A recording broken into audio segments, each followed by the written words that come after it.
Hey Tarot friends, it's Dustin from Modern Metaphysicae, and today I thought we could hang out and take a trip through the Lux Ex Umbra Tarot by Mystiic. This is a self-published, independently produced deck, and I just want to give a big thank you and shout out to the creator Pauline, who was kind enough to send this deck over to me to review and to share with each and every one of you. So if you're interested in picking up a copy of this deck for yourself, you'll find a link to that down in the description box below, and down there you'll also find a link to my personal website where you can book a tarot reading with me, as well as links to all of my social media where you can reach out and connect. So be sure to check all that out. So let's dive into this beautiful deck. It comes in a pretty standard tuck box. The tuck box is a little more than standard, I guess I might say. It has kind of a rose petally finish. It's black on black, as you can see, but it has a very elegant feel to it with this sort of star pattern going on. A simple title with the brand name on the side there, a moon. On the back we have light out of shadow, which is what Lux Ex Umbra means, and then their website down on the bottom there. So a very simple, oh, and a sun here on the other side. So a very simple, very elegant box design, which I really appreciate. That being said, I'm not overly fond of tuck boxes, but the creators did send over with the deck this really lovely velvet embroidered bag, which I will say, of all of the bags I've ever received with a tarot deck, this is the most elegant and nicest one I've ever gotten. I'm not a big bag person, but this one's nice and I love it. So if you're gonna pick up the deck and you are a bag person, I would definitely grab the bag as well, because it's really nice. So let's dive in. Pretty nice little tuck box. Not my favorite, but it is what it is, right? Inside you get the guidebook, which is a little white book, and I will add that there is a larger guidebook available. They have it available as a PDF, and they did send that over to me too, and I did check it out, and it's really nice. It's chock full of really interesting tidbits and really delves more deeply into the deck and the choices that were made in this deck. So definitely check that out if you pick it up too. But inside the guidebook, it's pretty standard. There's not really a ton of pictures. There is some of the, you'll find in this deck, there is a lot of astrology in it. So there are some correspondence tables for you to reference.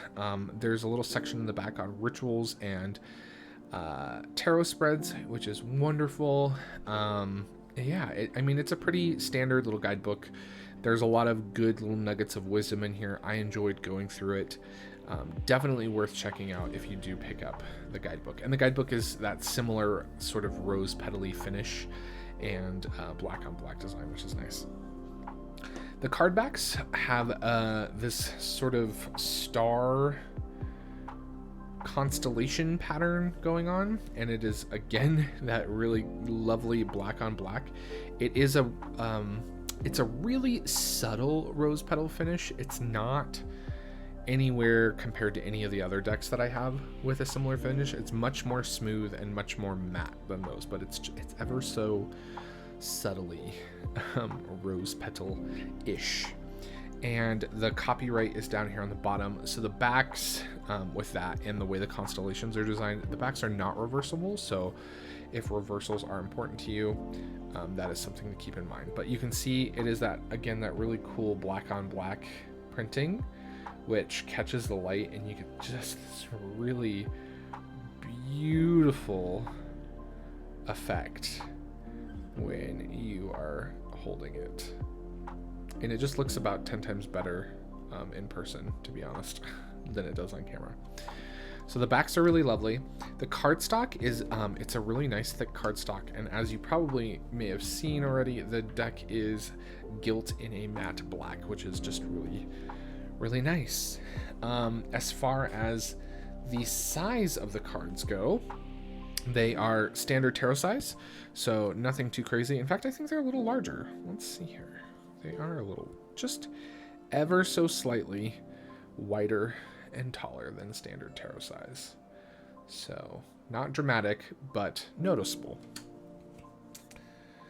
And yeah, let's take a look at the cards. So as you can see, the artwork in this is very, very, very dramatic, and really is just like almost a perfect example of that art history term I like to throw around, which is chiaroscuro, which really means kind of the contrast that we see between light and darkness, and that really bold, striking difference between those two elements that you see in a composition. It's a really beautiful, beautiful design element to bring into the tarot, because you don't see it very often. I think the only other deck in my collection that really does a good job of this is the True Black Tarot, and I will say that the production quality of this deck is on par with the True Black. So if you enjoy the True Black, this is definitely going to be right up your alley. So as always, we'll do a nice little flip through of all of the cards, and then we'll come back and we'll have a chat about what I like, what I dislike, what my thoughts are, etc. So this is the Lux Ex Umbra Tarot by Mystiic.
So that is the Lux Ex Umbra Tarot.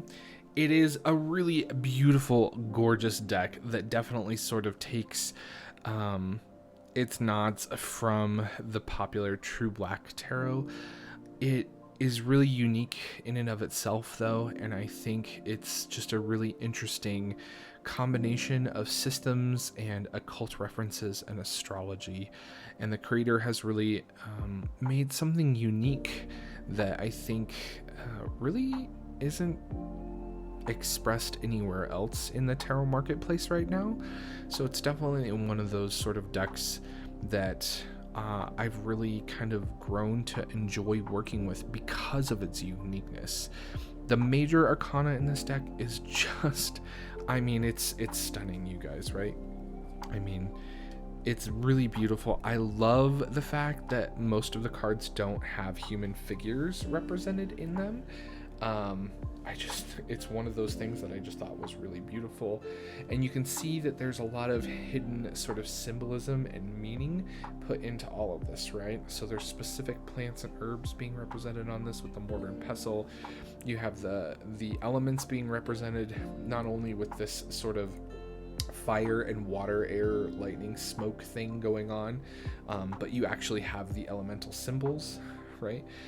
So there's a lot of thought put into these designs and how simple and elegant and beautiful they are, but they're very deep.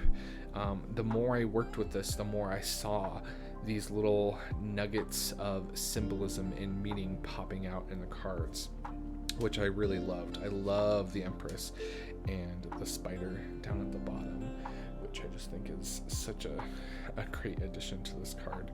The Emperor also has a spider. I don't know if you noticed that with the diamond. I have noticed that the finish on these cards, there are a couple of scratches and things like that. It does make me concerned about how well the deck will wear over time. But I've been using it for a couple weeks now, and it's still in really good condition, and I'm pretty rough on my decks. So, you know, that take that with a grain of salt. You know, it's really, I love this Lovers card. It gives me such Tudor vibes. I really appreciate it. But there's some really beautiful cards. There are a couple cards in the major that I struggled with. Namely the sun and the moon. They figure these they show these half faces, and we don't see humans anywhere else in the deck, so that kind of pulled me out of the world. I really honestly would have preferred, I think, just a really elegant high contrast sun or star, you know, like picture of a star, like the star, and moon image, as opposed to these faces.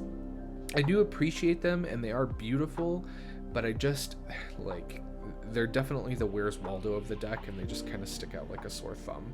So if this deck ever does get a second edition, I would love to see the art on these cards changed. I think that would just make the cohesion of the major arcana so much better, but they're still beautiful.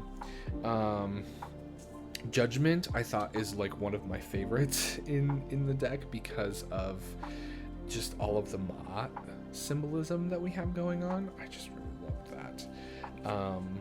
And specifically the Tower card, I just thought was beautiful. It's striking every time I see it. You know, you get that sense of heat, the desert, the birds flying over, right? There's no life, but there is life, right? There's so much symbolism creeping out of these cards in the compositional choices and the color palettes and things like that. It's really well done. You can really tell that the creator really put a lot of time into thinking about all of the elements that go into all these cards. The star card is just, I mean, come on. Who doesn't like that star card? Now, let's talk about the minors. The minors, I've heard a lot of people sort of scoff at because they're very pippish. They do follow kind of very traditional Golden Dawn style arrangements. So if you're familiar with the Thoth tarot, you'll pick up on this right away. The whole deck really is kind of an amalgam of a lot of different tarot systems with astrology kind of thrown in, which I really appreciated, with some different nods to RWS and to Marseille and the Thoth and, you know, Golden Dawn and all of those kinds of things coming together into this really unique new thing. But I think the minors are really beautiful. The thing that I loved about the minors is this like glow effect that they got. Like it literally kind of looks like that this is just kind of glowing because the, you know, the camera is making it glow. But in reality, right, like that is a part of the artwork, and you get a similar experience that you're seeing on camera right here in person. It's hard to explain, but it's really well done. I was really taken aback by the not only the simplicity but the beauty in the minors in this deck. Another thing that I've seen a lot of comments on are the minors, which follow a more Thoth-based system, with the Cavalier, or the Knight in this case, placed at the top. However, we still have the King and the Queen instead of Prince and Princess. So, you know, again, it's kind of this mismatch of different systems. You do have the cardinal, fixed, and mutable associations with the three lower cards, and then you have a planetary association with the highest, or the Knight, or the Cavalier in this case, which is the Cavalier of Batons, or the Knight of Wands. And here we have Mars being represented. I did see some interesting comments about, well, why did she use an inversed Venus symbol? This was the original symbol for Mars. It's the very sort of origin symbol for Mars before it was changed to the symbol that we have down here. I do like that she included both of them. I thought that was a really cool thing. Now, the astrological associations here are not the common ones. And that tripped me up at first, and I know it's tripped several other readers up. In working with it, I understand why these choices were made. They don't entirely jive with my astrological correspondences and the way I read tarot, but I understand why these choices were made, and I can respect that, and I can definitely read with it. So, you know, it's a really unique take on the quartz and a different way of looking at them and expressing them. And she has some really great sort of insights and wisdom into the court cards when you look at them through this lens of astrology, which I really appreciated in both the Little White Book and the larger guidebook. So definitely check that out. But the minors, by and large, are really elegant. I love the pentacles. I love the color associations, you know, the green with the pentacles, the red with the wands. You have this sort of white light with the swords. So you definitely get that like air vibe. I love this Seven of Swords. I mean, look at it. It's so elegant, right? Like, they are pippish, but there's enough there, like with the Eight of Swords and the chains, right? You can, like, those chains instantly sort of trigger in my mind and in my intuition all the images that I've seen of the Eight of Swords with that woman who is bound and surrounded by the swords, right? I just think it's really, really fantastic. The Ten of Swords is great too. The cups are lovely. The cups reminded me the most of the True Black Tarot, but I think they're great. I love the bubbles. The bubbles and the Seven of Cups are beautiful. Really, really lovely. So the minors, I think are great. You know, sometimes I really appreciate reading with minors that are simple like this. It can provide an exercise for your intuition to pull on the knowledge that you have to sort of fill in the missing pieces that a lot of times pictorial key cards will just feed you. So, you know, I really like reading with pippish cards, and I think that stems into my love of Marseille and things like that. And I really appreciate how the creator here took elements of Marseille, elements of the Thoth, and elements of the, you know, the traditional RWS Golden Dawn depictions of the cards, and really kind of blended them all together. I just thought that was really well done. So I really enjoyed working with this deck. As far as a deck that I'm going to reach for pretty often, I don't know. It's definitely something that I have been enjoying right now. But if I had to pick between this deck and the True Black deck, I'd probably still go with the True Black. But the astrology in this does pick up on other things. So I think if I was doing more of an astrologically focused reading, I'd probably grab this deck, because there is a lot of really great astrology in this deck that would lend itself well to being coupled with a chart reading, or with like a zodiacal spread, for example.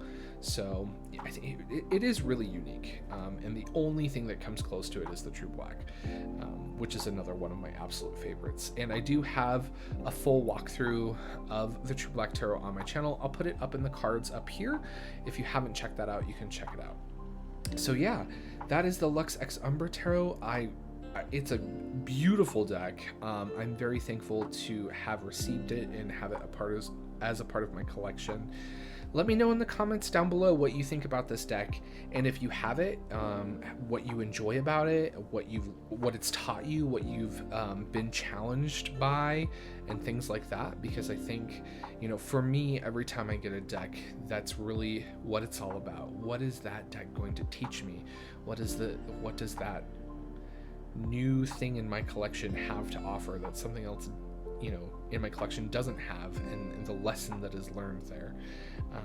So let me know in the comments what that is for you. And as always, I really appreciate each and every one of you coming to hang out and watch the videos and check out all the tarot decks and occult books and things like that I share.